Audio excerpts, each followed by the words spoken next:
All right. Well, I have got the top of the hour. So, ladies and gentlemen, welcome and thank you all so much for joining us today. On behalf of AUVSI, I'm very pleased to welcome you to our first webinar of 2025, UAS Use in the Utility Space. So, my name is Shannon Walker. I am the Director of Programs here at AUVSI. And before we get started, we have a couple of housekeeping items that we always like to go over. So as always, all of the participant and attendee lines will be muted during the webinar. We are recording today's program and a viewing link will be emailed out to all attendees along with a copy of the slide deck within the next few days. You can view all of our webinars on AUVSI's learning and engagement platform, AVL. If you are listening to our webinar today and you need any technical assistance, please send a note to the webinar leader using the chat button at the bottom of your screen. After the presentation today, this group is going to open up the session for Q&A, so attendees, you are encouraged and welcome to submit your questions at any time throughout the webinar using that Q&A button at the bottom of your screen. The questions will be saved to be answered towards the end of the presentation. So please note this is a different box than the chat.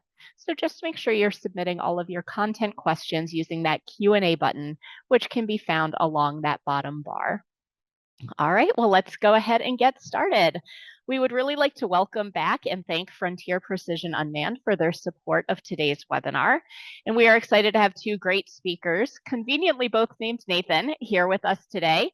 So first up is Nathan Stephenson, the Lidar Business Development Manager at Frontier Precision. Nathan focuses on a wide range of geospatial technology solutions as they apply to mobile data capture and verification. So his involvement as a technical expert for both ground-based and aerial LiDAR bolsters Frontier Precision to be the #1 geospatial solutions distributor in the world. So his responsibilities include providing customer success through technical support, mobile system collaboration, and training and classroom-style teaching. So our next Nathan, or Nate Sharrett, is the Unmanned Sales Support Specialist at Frontier Precision. And with a background in both manned and unmanned aviation, this Nate has extensive experience with utility projects across the United States. He is dedicated to delivering modern solutions while enhancing the efficiency and accuracy of the inspection process. So yes, two Nathans, but two diverse speakers who bring unique expertise to our presentation today. And with that, Nathan, I will hand it over to you to kick us off. Thank you very much, Shannon. And you can call us Nate1, Nate2, or Hey Nate, however it works. But thanks for coming. This is the first AUVSI webinar series in 2025, and we're excited to be here. So let's kick this thing off. Okay, just a quick introduction to Frontier Precision and Frontier Precision Unmanned. We started about 36 years ago now at this point in the geospatial world. So focusing on geospatial technologies like laser scanners, GPS, total stations, things of that nature. About 6.5, 7 years ago, we started the unmanned branch, focusing on basically anything unmanned. So that could be drones, it could be crawlers, it could be remotely operated vehicles, boats with side scanners on them, things like that, anything that you're going to remotely control. You can see a map here where we have our offices and the regions that we cover in red. One thing to note, the unmanned area or the unmanned space doesn't have near the same sales restrictions as geospatial does. So we do cover the entire United States for sales, support, and training when it comes to unmanned products. And you can see we also have a couple of images here. This is Colin in the upper right throwing an ROV into the lake. We have Austin and Cole flying one of our beyond visual line of sight units.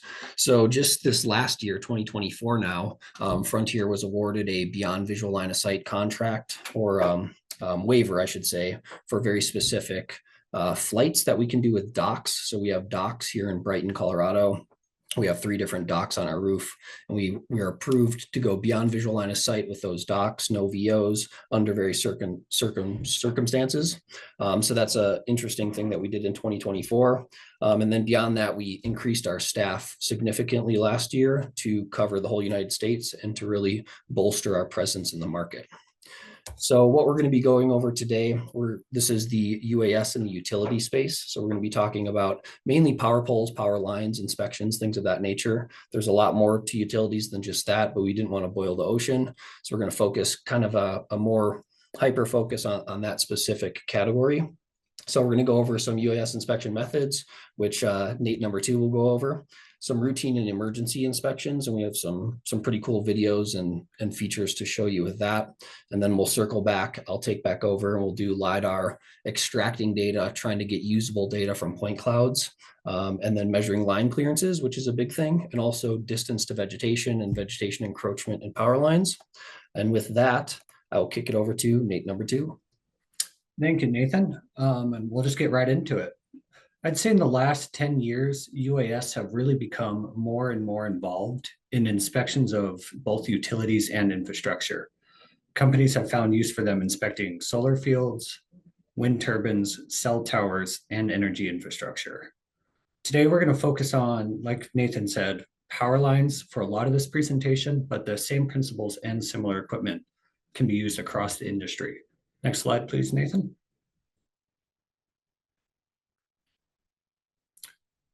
Across the US, there are about 5.5 million miles of distribution lines and 200,000 miles of high voltage. Traditional inspections are very labor intensive, especially in the rough terrain. UAS have been proven to be more efficient, saving time and labor for other tasks.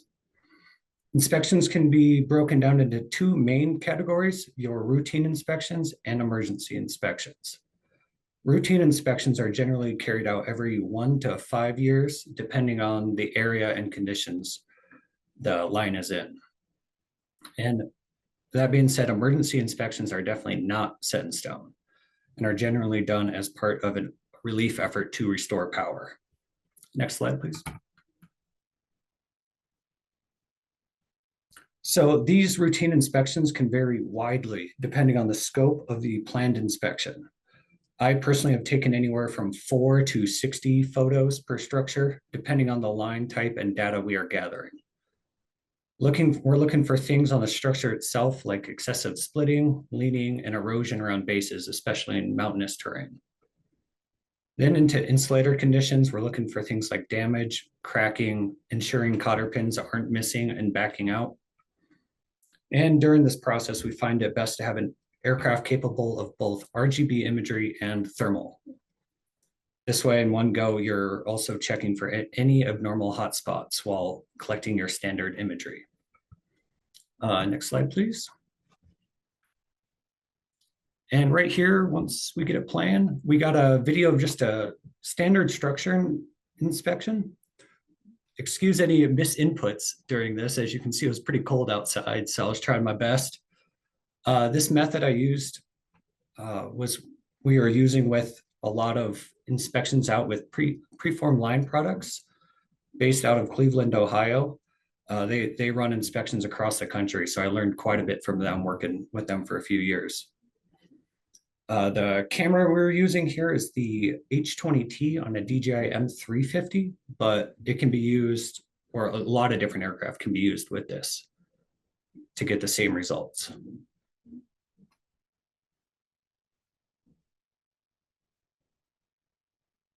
And normally we'd be taking photos here, but I just followed through with a video just to give one cohesive pass over a tower.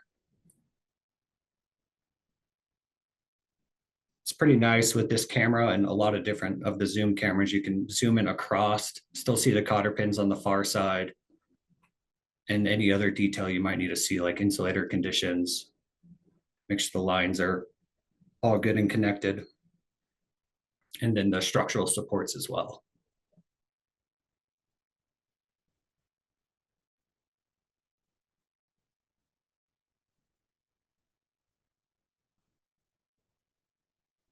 And we found it quickest to do 2 sides on opposite. So in this case, it would be close left and then over the top for the nadir shot, and then dropping in on the far right to grab the other side.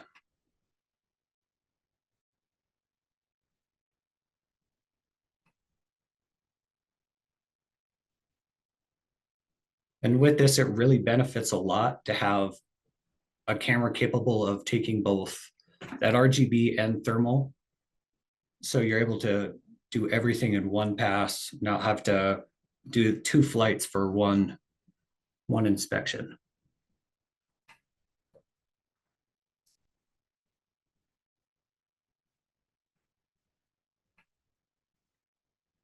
And here we are just checking the backside of that base, making sure everything's good down there. And that should be about the end of the video, Nathan.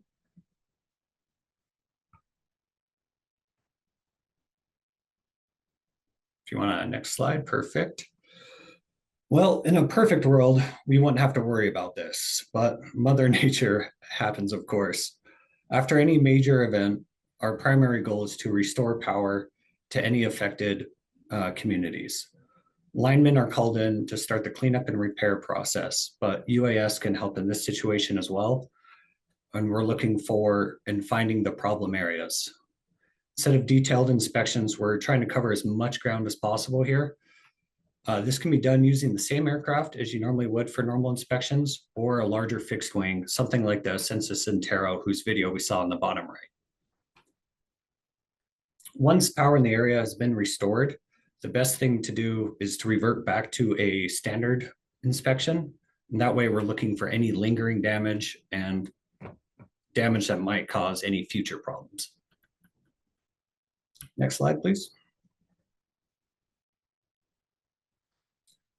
So I've used quite a bit of aircraft in my experience. A few definitely come to mind when I'm considering flying utility inspections, and this list isn't all inclusive by any means. It's just a few to consider. When flying normal lines and substations, I prefer 360-degree obstacle avoidance, but with a good camera and experienced pilot, it's not necessarily needed. First one we'll start with is going to be the Skydio X10, specifically the Z model. They come in both the Z and L models. The L is more of a mapping camera. I prefer the Z model for inspections with that zoom camera. It features both the normal RGB, zoom, and thermal. So you're able to take both those photos at once, just like we saw, and that saves a ton of time. Also, probably the best obstacle avoidance I've seen, able to detect and automatically avoid anything over ½ an inch. Just got to be careful of any moving branches in the wind and stuff like that, because those are tricky to detect. We also have the capability for dock use and Skydio's 3D scan with it. And the 3D scan is an autonomous scanning method, which is really good for substation environments, which I'll have a video on shortly. Moving on to DJI aircraft, I really don't want to get into politics here today, and they are currently hard to get, but very capable aircraft. Anything in that lineup listed, the Mavics or Matrice series, can complete these missions with great quality data, while still having that important obstacle avoidance. The other smaller inspection aircraft would be the Parrot Anafi. While it still benefits from that dual thermal and RGB camera setup as the other aircraft, it lacks the obstacle avoidance. So if you're careful with it, it does really well as long as you're maintaining that safe standoff distance. The remaining drones on that list, I would consider if you're also planning on doing Lidar work, which Nathan will be talking about next. While the Whisper Sky Scout has near complete obstacle avoidance, we just want to be careful of any lateral movements as it doesn't have the side sensors. So as long as you're going facing towards or away from the lines, you'd be fine. All of them are capable of carrying great cameras, allowing for that greater standoff distance and the larger Lidar payloads. Next slide, please. Yeah, and one question I had, Nate, given DJI is difficult to get right now, so maybe we don't talk too much about that, but is there anything new coming that would serve the same utility inspection purposes that you've been talking about? Yeah, actually yesterday, I believe it's the Matrice 4, I just saw an article on it this morning, is being released shortly. So hopefully we can start getting DJI back into the States. That would be a great economical option to use. All right, now once we have flown and flights are done, data is ready to be delivered, the big question arises, what do we do with it? Historically, this has been the hardest part of the process. The first job I ever flew, we had to spend the next 2 days after the project manually sorting each and every photo into folders by tower before we could deliver the data. That was not fun. While some aircraft now allow you to complete or create folders on the fly, the best solution is automatic geotagging of images and grouped in specialized software. Some companies have developed their own software for in-house use. I know of Excel Energy and the preformed line products. They each have their own software they're using, and it's great for them. It isn't necessarily practical for everyone else. So next we'll be looking at 2 solutions for data processing, which are GNext and Levitas.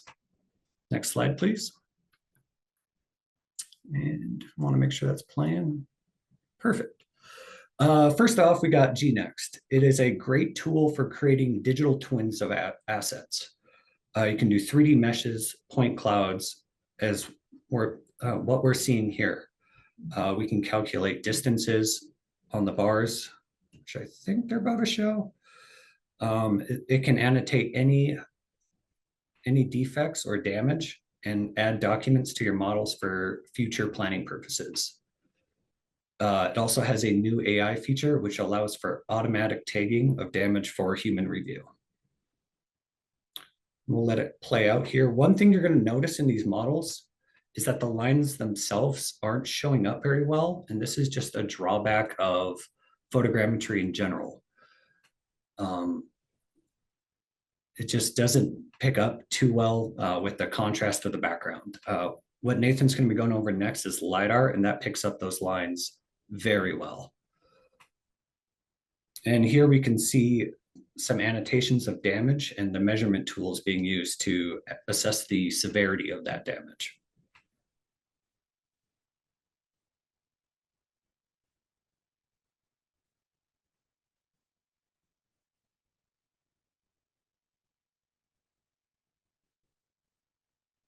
That pole looks pretty shot.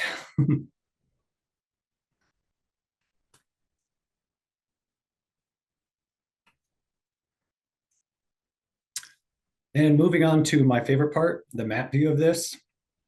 You can basically go in, click the pole you're looking to inspect. If somebody has already found damage or the AI tool has found damage, it'll flag it for you.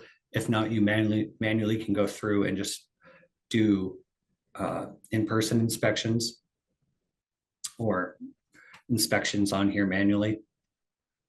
And this will allow you to know where to send crews out for all your action items.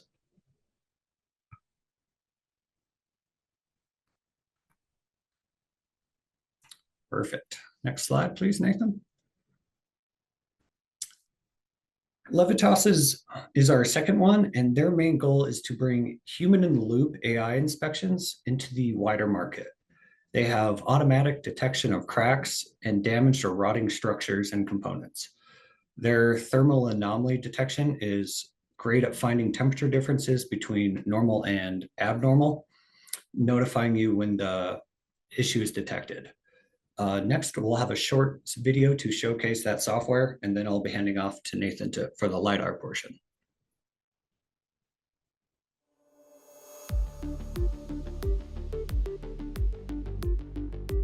Levitas AI is now fully integrated with the Skydio X10 and its all-new dock. The Skydio X10 carries category-leading visual and thermal sensors, while the dock keeps it ready to fly in the harshest conditions. The obstacle avoidance Can you turn that up a bit, Nathan? AI of X10 enable autonomous data capture in complex, energized environments. This means that electric utility customers can now automate the following inspections: thermal anomaly detection for all asset types and wildfire prevention inspections, analog gauge, sight glass, and digital panel reading.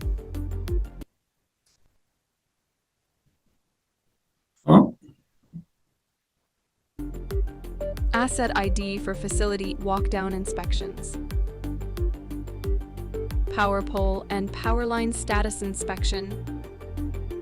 Splice detection and classification. Insulator condition assessment for contaminated flashed or broken equipment, unexpected debris detection, unauthorized person and vehicle detection, perimeter patrol, and fence damage assessment. Once the AI detects a potentially anomalous condition, the Levitas platform will automatically send an alert to our customers' systems for response and mitigation. The Levitas human-in-the-loop feature ensures that the AI is accurate and reliable, always guided by human subject matter experts. Levitas AI, now integrated with the Skydio X10 and dock. Free trials are available to all Skydio X10 customers. Learn more at levitas.com and skydio.com.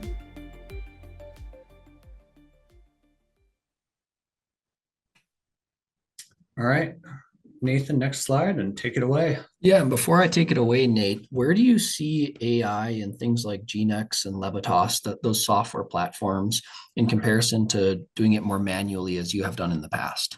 Well, I struggled going through it manually because a day of flying would be 2-3 days of looking at data. So AI able to automatically detect right off the bat where the problems are, and then all it takes is going in and reviewing 50 lines or 50 polls instead of 1,000 is huge. It just saves time and money across the board. Awesome. Thanks, Nate. Mm-hmm. So Nathan, number one, taking back over here.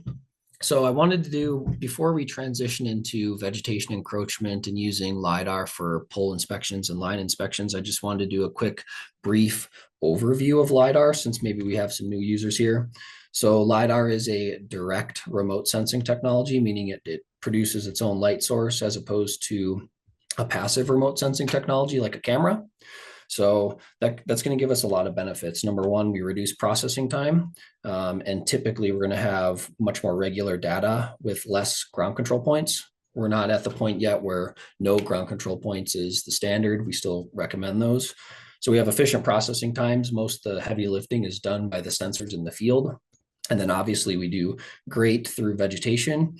And one of the videos that Nate was showing prior was photogrammetry struggling on small, thin lines. And that's something that Lidar does very, very well with. The disadvantages, at least in the past, and this has changed, and we'll talk about this here in a minute, typically Lidar sensors are heavier. So they require sometimes much larger platforms, although size and function has come down quite a bit in the last few, let's say 4 to 5 years in the industry. And then the biggest disadvantage that I see, and we'll talk about some software that helps to alleviate this, is you need some type of processing software or analytic software to take this data and make actionable items and actually have usable things that the greater population in your company can use, because most processing software or Lidar software is very unique, and you have it on a single computer or multiple computers, but it's not spawned to kind of everyone. And we'll talk about that here in a second as well. So how does Lidar work? And this is just going back to the basics once again. So Lidar doesn't go through vegetation. We say that a lot, but really it finds its way through vegetation in cracks in the leaves and in the branches. And I really like this graphic that I use a lot. Is when you're walking in the forest, you have a nice hike through the forest, and you can kind of see those sun rays trickling through. That's exactly how Lidar works. It's using light that's invisible to our eyes, but still finds its way through openings in the canopy to get down to the ground. It also uses that to collect data on those power lines, which we'll see here in just a second. So getting back to using software to analyze this data, the very first thing that almost any software that's analyzing Lidar data does, we have to categorize it, right? We have this point cloud, which may be many millions of points, but until we know which points are a power line, which points are a building, until we can kind of categorize these points, they're semi-useless in terms of actual data. So one of the software that we like to use here as a Trimble shop in Frontier Precision is Trimble Business Center. So in the point cloud tab, and I should mention for TBC or Trimble Business Center users, you do need the advanced license, and then you need what's called the scanning module to unlock these tools. So we'll load in a point cloud, and then under the classify point cloud features, you can see all the classes here on the right. We can classify things like ground, medium vegetation, high vegetation, noise, buildings, stockpiles, poles, power lines, and dividers. And then one really nice feature in one of the releases mid last year, mid 2024, was refining the ground classification and some other things that really helps hone in on the ground, and we can get rid of noise and tree stumps and things like that for really good topographic data. So now if we're just looking at this, we're colorizing this data based off that classification or segmentation of these different categories. So in this case, we have buildings are blue, and it's not perfect. You'll see some manual cleanup that's needed in these point clouds, which is always going to be the case, although the software is getting better and better every day. And then we'll really hone in on these power poles and power lines. Poles happen to be red in this graphic here, and then power lines are yellow. So we can extract all these different features from point clouds as well and start putting metadata into it, which is really where the industry is going is, okay, cool, we have this big point cloud. How do we extract usable data out of it, add metadata, and get this into more usable file formats like CAD formats or ArcGIS formats, things like that. So one of the other benefits that Trimble Business Center has is you can extract things like trees, poles, signs, and then they're adding some new ones that are mainly for mobile mapping, not necessarily from the sky, things like manholes and things of that nature, curb and gutter. So I just wanted to show trees. The specific data set that we're using has a ton of trees in the data. So I wanted to show kind of what that looks like. There is automated tree extraction and then semi-automated. So automated is basically we feed the point cloud into the software. We say, hey, look for trees, tell us where all the trees are. Semi-automated would be we click on a tree and then it'll extract this information for us. And once again, this can do this for poles and signs as well. We're just going to focus on trees here for a second before we get into vegetation encroachment on lines. So this is kind of what that looks like. It'll segment a chunk of a point cloud, which in this case is a tree or a pole or a sign or lines, and give you information about it. So like I said, this will do this for power poles as well, which is pretty interesting for utility companies. It'll give you the diameter at breast height for a tree or the circular diameter for a pole. It'll also give you some information about if that pole is leaning. Inclination, I believe it's called, and it'll give you the coordinate at the base. So that's something that's typically done boots on the ground, kind of standard survey methods. You'll shoot in the base of a pole so you know where that pole is spatially in the world. The software will do that for you. It'll give you that 3D coordinate at the base of the pole or the base of the tree, and it'll give you some statistics like height, width of the canopy if it's a tree in this instance. It'll give you just the circular diameter if it's a pole. All very usable things in the utility space. So we can also present that on a map. This once again is trees. So it'll give you the spatial distribution, where all these trees are, and then give you a little tree symbol on a map. Like I said, you can do this with poles as well.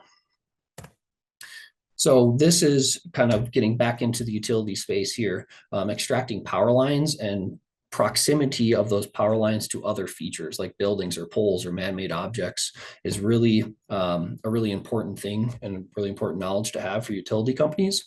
So before you can even start to do those measurements, we really need to isolate those lines, vectorize those lines, it's called, and get them into a usable file format. So this software helps with that as well. So in the extract line feature, once again, this is in that scanning tab. We can extract overhead power lines.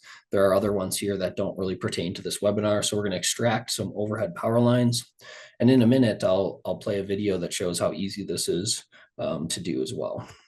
So basically, we're going to extract these lines. We fill out some information in the tool to help us find that specific line or multiple lines, which you can do now at once, and we will vectorize those lines. So in this graphic, they're yellow or orange. So these are now no longer point cloud features. They're an actual catenary line or a line string that can be exported into CAD, and we can do some further analysis once we do that.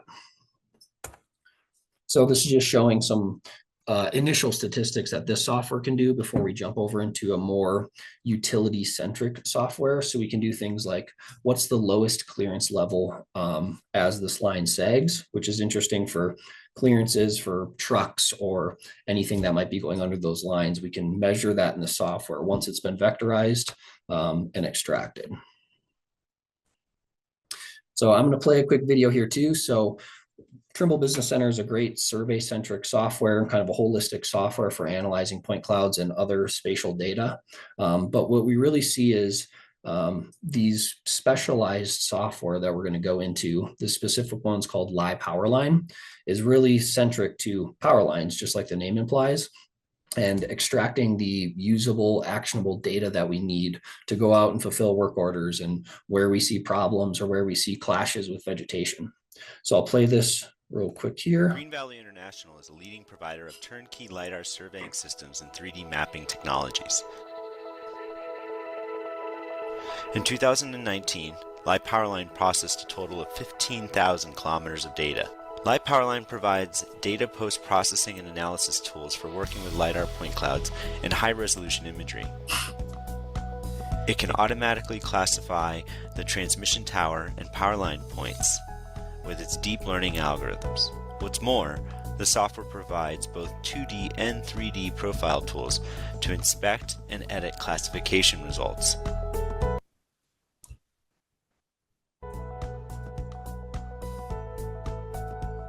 LiPowerline is also able to perform real-time working condition analysis, detect danger points, and measure power line clearances, inspect scissor crossings, monitor individual trees, and carry out tree fall analyses. Interactive point cloud vectorization tools included in LiPowerline allow for the creation of 3D models that then serve as inputs to simulations that output descriptions of the impact user-defined temperature, wind, and ice loadings have on the sag and sway of specific conductor types. The vectorized point cloud models created in LiPowerline can also be used when analyzing sag and phase spacing of power lines, to monitor the status of individual wires and conductors, or measure tower inclinations and height differences between crossarms of electrical transmission towers. LiPowerline also contains an easy-to-use toolset for constructing UAV flight routes from previously collected point cloud data. This unique software feature is designed to meet the flight planning needs of pilots and drone operators who must inspect specific electrical infrastructure assets such as transmission towers and conductors for signs of equipment damage or failure en route. These images can capture key asset components targeted for inspection, such as pylons, insulators, and power line fittings. Green Valley International's LiPowerline makes the inspection of electrical grid assets with drone technologies safer and more efficient. All right, hopefully everyone was able to hear that. I turned it up about partway through, so when we publish this online, we'll have to increase the volume there a little bit. But I'll go into kind of what LiPowerline does here and some of the exports that you get out of that software, which is a software that we really like I said, for power line and vegetation encroachment analysis, and more so, this might have been before I turned it up. You can do simulations in that software, so you can simulate different temperatures and how that affects the sag of lines. You can simulate different type of ice loading, and as we saw in Nate's video this morning, we have a bunch of ice on our power lines here in Denver, and how that affects the lines, and you can do that simulated, not in real life. So this is some of the data that we're going to feed the LiPowerline software. I just wanted to show what it looks like beforehand. So when it comes to vegetation encroachment and really managing the utilities, especially power poles and power lines, you really want to see this nice spread between the power lines in the upper left and then vegetation on the right. So we have that nice spread between the two. There's no conflict and there's no vegetation encroachment. That's really what you want to see. So the software really helps us identify things and encroachment of power lines. So this is a power line, and it's really difficult to show this without kind of manipulating it in 3D. So this image I can explain here. We have a road. You can see the fog line and the center lines and things like that in the bottom. We have a vectorized line, a power line. This is a small distribution line, and it's actually going through a bunch of trees. And this is exactly what we want the software to identify and say, hey, this is where that is. We have a vegetation encroachment. You'd send a work order out and go cut back some of these trees to prevent fires and things of that nature. So one question that I get all the time is, you show these little videos and how to vectorize these lines and turn this into more CAD files. So I wanted to show just how easy that is to do. So I did this morning, just a quick video. These are some high voltage transmission towers, right? Very big solid lines. And using Trimble Business Center, or there's many other software that can do this, it'll take a point cloud feature, draw a line for us, and then we can export that out to other software like LiPowerline, AutoCAD, things like that. So this is just showing how easy it is to do that with some of this data.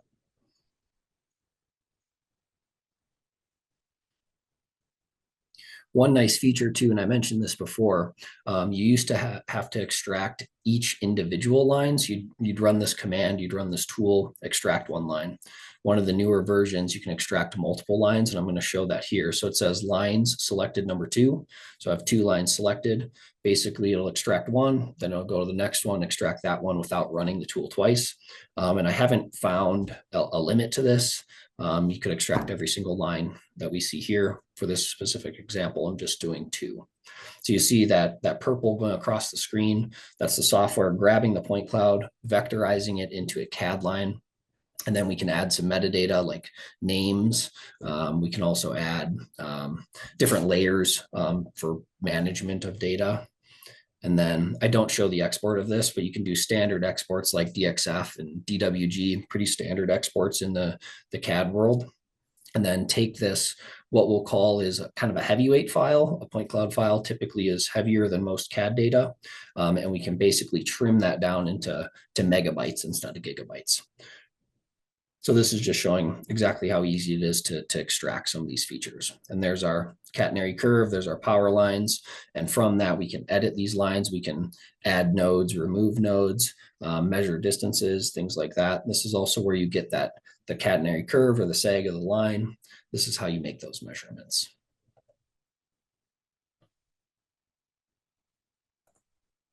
So I want to show one more quick video here. Typically, if we have a fairly easy data set like the one I was just showing, it's just a single two towers, some power lines in between. A lot of the times what's done in the past is you go out with a total station, you can shoot the tip of each tower, shoot once in the center of that line, and we can draw a catenary curve ourselves. Not too big of a deal. But when we get in an area that's much more congested, so lots of power lines, lots of features, lots of building, or maybe access is limited, right? There's fences, or in this case, the example we're going to show is a rail yard. Typically, they don't want you walking around on rail yards. So being able to collect this data from a drone and collecting much more data than maybe that specific scope of work was for, this really shines in where data collection from drones is a good thing. So in this example, we flew over a rail yard. We had permission, obviously, and they wanted to see kind of where all their power poles were, where all the power lines were, and things like clearance levels. So especially here in Colorado, we have a lot of wind farms going up. So transporting those, let's call them specialized loads, or loads that maybe are taller or wider than you might transport normally, we need to know things like clearance levels. So this is where measuring those line clearances really comes into play. And then for utility companies, they really want to see where their utility assets are, where all the poles are, where the guy wires are. And those guy wires are important for which kind of cardinal direction they're facing as well. That's some metadata that a lot of people are looking for. So we get all of that information flying over this really quickly with a Lidar drone. And this just showing some examples of that. Okay, so I said I'd get a little bit more into LiPowerline. So these are some of the exports that you get out of LiPowerline. Once again, that's that utility powerline inspection centric software. So some data that I'll show here in a second. Basically, we flew over with a Lidar drone. We fed the point cloud into the software. The software vectorizes those lines, and then we can run what's called a clash detection, or vegetation encroachment, if you want to call it that way. And basically what it's going to do in the red are basically any trees in a certain distance from the lines, and that's user definable. You can say, I want to see trees within 5 feet or 50 feet. You can feed that into the software and it'll give you that information, right? Then it's going to, like I said, vectorize those lines, and it'll tell us the closest trees. So if a tree is touching the line, it'll obviously flag that. If a tree or a vegetation, so a bush or something like that is close to the line, we'll get what we see here. So number 42, this is the 42nd tree in the extraction. There are hundreds of trees in this one, and it'll give you these different statistics. So we have the horizontal distance. In this case, let's round up to 20 centimeters. So 20 centimeters is 8 inches or so horizontally from a power line, pretty close. It'll also give you the vertical distance. So 40 centimeters in this case, 42 centimeters. So what's really interesting, and the way that the industry is progressing, you can actually feed in vegetation growth models into here as well. So we see this, I'm not super familiar. I haven't done a ton of work in the past like this. I certainly wouldn't call myself an industry expert in vegetation encroachment. But to me, 20 centimeters or 40 centimeters is quite close to the power line. But let's say these are deciduous trees or something that doesn't grow very fast. And that really could be, 2, 3, 4 years of growth before it clashes with that line. And this is where having arborists and things online on staff can help quite a bit. But you can feed in these growth models as well and say, hey, this tree grows a foot per year. And then we can use that information to help actionable items and get out there and clear these trees before they become a hazard. So the other thing that this software does, and I apologize, when I took this screenshot, my cursor was right in the middle of it. But basically, it's going to give us the distance between two power poles, or in this case, they're high transmission power lines. So we have 1 to 2 left phase, so going left to right. It'll measure the distance, the overall distance of that power line, which is interesting and usable knowledge to have. And then it's going to give us the current sag, the current catenary curve that line has in it. But going back to these models, I'm not sure if you could hear that in the video, you can run these different models. So we can put in different temperatures. So let's say low temperature and high temperature and see how much that line sags, which is also usable knowledge for growth models and things like that. So let's say in the winter, we have a good clearance between trees, but in the summer, as those lines heat up and they sag more, maybe we're going to run into problems. So those are some interesting things that you can run in this software as well. So in this example, we have 8.5 meters of sag at 20 degrees. Or if we increase the temperature, and this is a model once again, to 70 degrees, it'll go down about another meter or so.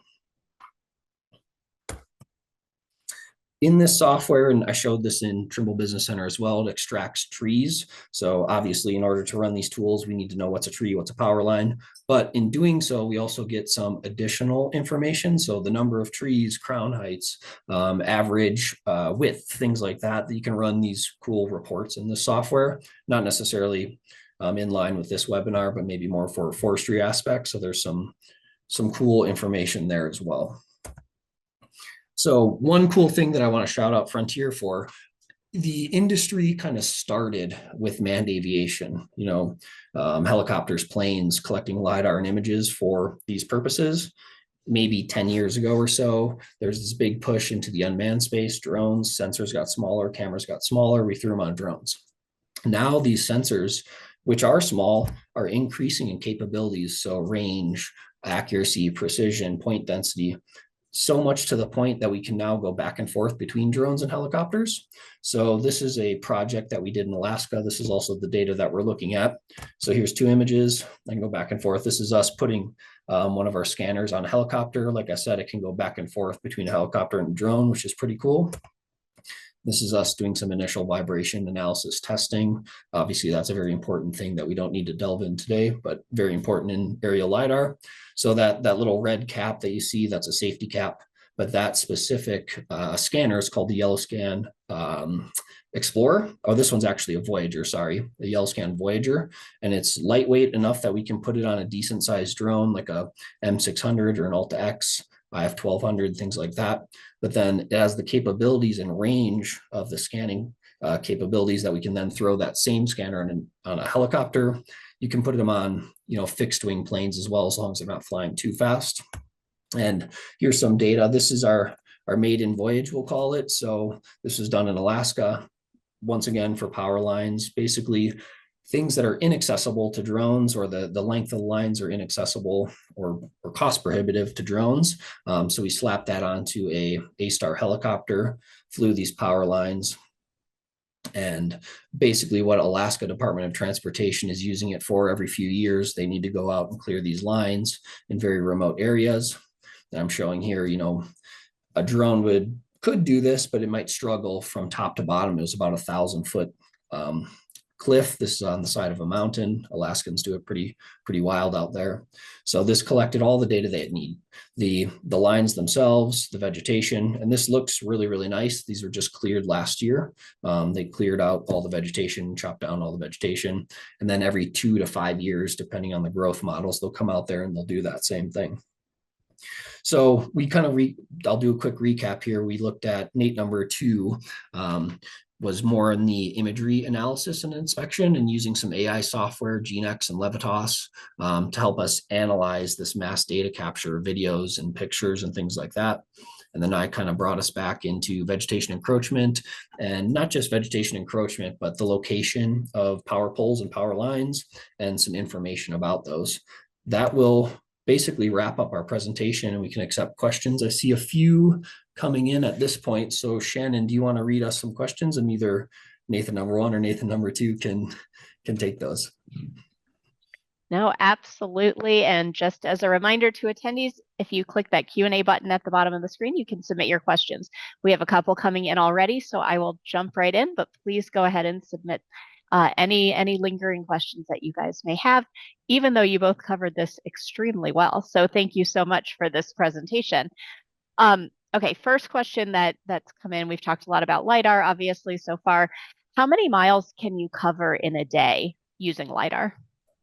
Excellent question, Shannon. I can take this one. So it's kind of a loaded question. It depends. It depends on the drone platform that you use. And also we have to take into consideration some of the current laws. So the current law is you have to maintain visual line of sight. What we've found is with some of the larger platforms, like let's say a free fly Altax, you can visually see that drone for approximately a mile. Then it starts to get pretty small. So legally, let's say a mile there and a mile back. If you do have a beyond visual line of sight waiver, which we've done with Census Technologies, so they probably hold the most beyond visual line of sight waivers in the United States. We've done a beyond visual line of sight mission, 13 miles there, 13 miles back. Now, when it comes to a helicopter, basically as long as you have fuel for. All right, perfect. Thank you. The next question, kind of going back to Nate, the earlier presentation, you talked about the Skydio line of products and drones. The note came in about kind of the high price point of those drones that might be unattainable for some smaller businesses, and whether you have any other recommendations of what, a small business that wants to provide support to their local utilities, if you had any other suggestions of possible things that they could use. Right away, I immediately just think of DJI, but like we said earlier, those are hard to get right now with that US Customs block. The other options I can think of are NZ Robotics and Whisper Systems. That Whisper Systems drone was the lighter utility one that can also carry a LiDAR, and along with like a Sony LR1 or Gremsy VO. That would be at or below that Skydio price point, but it's just hard to beat DJI for price at the quality they're able to put out. Yes, understood. Thank you so much for that. They're really coming in now. So next question is, do you have any experience with performing inspections in an indoor environment where like using GPS might not be practical, and what kind of equipment might be available for those types of inspections? I know the Skydio X10 that we were talking about earlier, it can operate indoors, and instead of using GPS to lock its position, it'll use its vision sensors to just detect surrounding objects. And then we can, lock itself in place there. I've done indoor 3D scans with it to great success. Yeah, just to piggyback off that too, one thing that we didn't touch on was underground utilities or indoor utilities. So we do have a manufacturer that we represent called Ozio X, which is basically a cage drone. It's for GPS denied areas. You can drop it into water vaults or sewers, culverts, things like that. But that would be kind of an indoor drone as well for that purpose. All right, great. Thank you so much. Earlier, you were talking kind of about the amount of data that gets collected and when you do these sorts of inspections. So sort of bridging to that topic, a question came in about the data security and how you ensure the secure transfer of data and storage of data to stay in compliance with industry standards. Both GNext and Levitas have really good end-to-end encryption that's been verified by third parties. And then going off what the software Nathan was talking about, that's all stored to your computer or servers. So that never has to leave your building, which is great. All right, perfect. Thank you. Another question that we received asks, do you see moving to BVLOS for multi-copter UAS inspection? And if so, what would be the expected range? Nathan, you want to take that one? Yeah, sure. So if that question was posed maybe 2 years ago, I would say it's difficult to get beyond visual line of sight waivers. But as we've seen with the FAA, even just the advent of Part 107, as time moves on, it becomes easier and easier. So definitely shoot for the stars. I think more and more people are getting BVLOS waivers. Like I said, Frontier as an entity was just granted one, and we know a number of other people that are as well. And there's a second part to that question, Shannon. What would be the expected range? Expected range. So that's all drone dependent, right? What we've seen, at least some of the testing that we've done in our building here, you can have some really good range. I mean, so the range of the drone probably will exceed the range that your waiver has. So most beyond visual line of sight waivers, like let's say for the utility space, you have a place that you're going to be surveying or collecting information of once a month, right? Typically, that's not going to go very far. It's kind of a set in stone area. So I would say your waiver will probably limit the technology.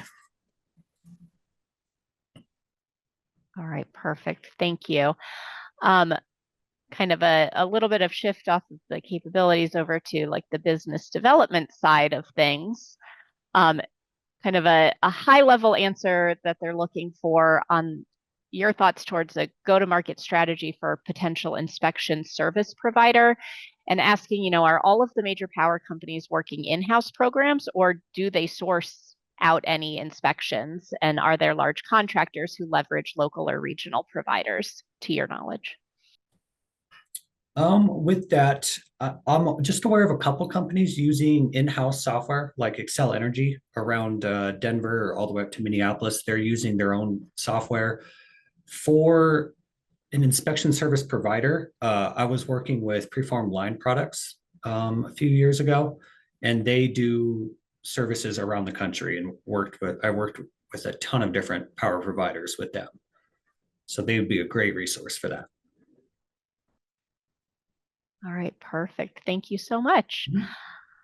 Okay, the next question, moving right along, is around LiDAR for 500-foot cell towers. Can the AI use the existing utility towers to identify cell tower components, or is that a new product?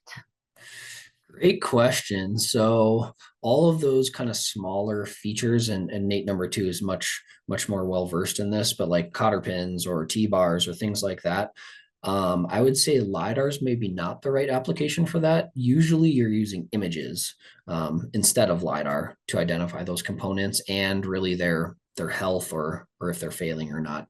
I would lean more towards images than LiDAR. All right, great tip. And go ahead, Nate. To go off that, our coworker up in Alaska has said he's had a lot of success with GNext and cell towers, modeling them. It does require quite a few images to be able to get all that detail and in the nooks and crannies of the cell tower equipment.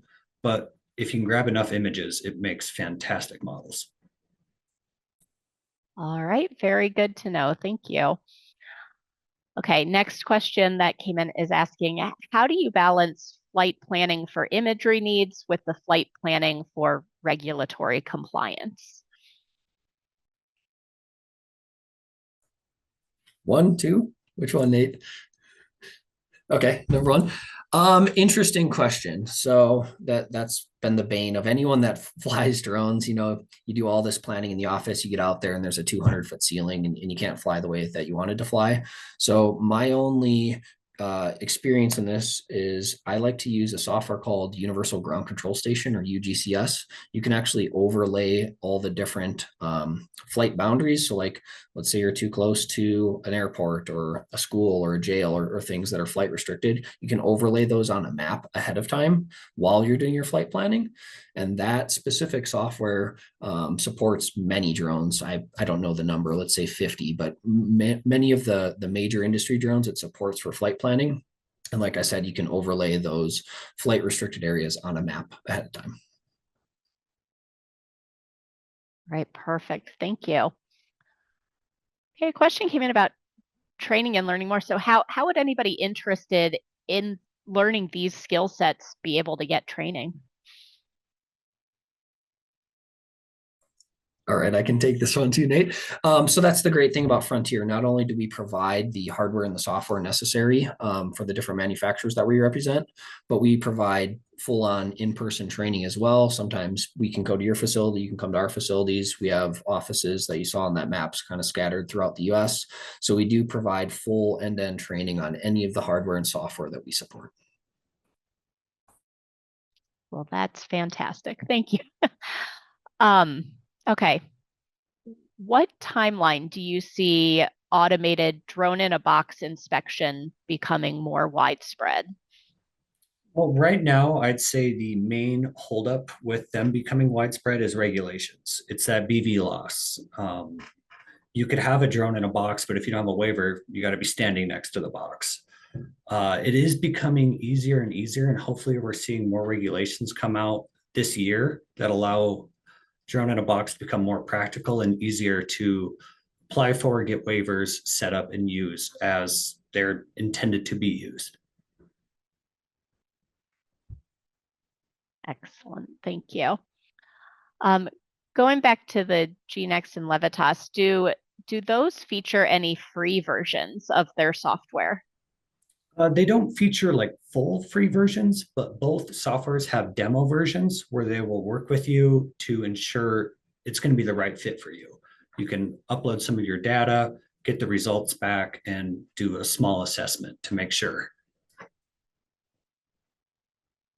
All right, wonderful. And we're just getting to a couple more questions. We're almost near the top of the hour. So Nathan, for a Lidar scan, how many passes over the lines would you recommend somebody take? Also an excellent question. So in reality, if you have let's say a 360-degree LiDAR scanner, one pass will give you kind of all the lines. However, a lot of power lines are kind of stacked, right? One under the other.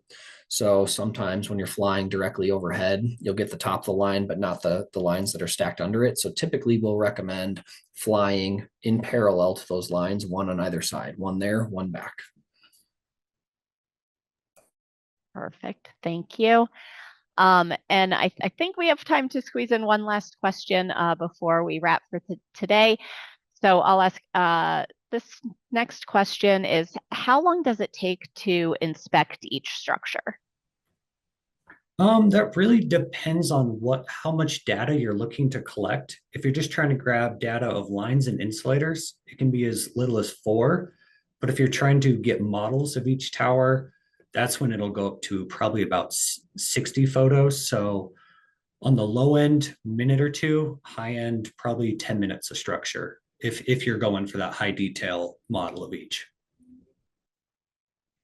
All right, well, perfect. Well, we are pushing right up to the top of the hour. I know we had a couple questions we did not get to, but just know that all of those will be shared with our speakers for reaching out. Now, before I close this out for today, Nathan, do you guys have any closing comments you'd like to make before we finish up? Oh, they just thank you for having us once again. Frontier likes to do these AUVSI webinars, and I like the interplay that we have. Yeah, no, it's been great. Thank you guys. Yeah, absolutely. We return the sentiment. Always a pleasure to work with you guys, and so happy to have you as our kickoff webinar for 2025. So officially on behalf of AUVSI, thank you, Nathan and Nate, for this excellent presentation today and this great discussion. And thank you to Frontier Precision Unmanned for your generous sponsorship of this webinar. So attendees, you will receive a link to access this recording and the slide deck within the next few days. All of our recordings are available on AUVSI's learning and engagement platform, AVL.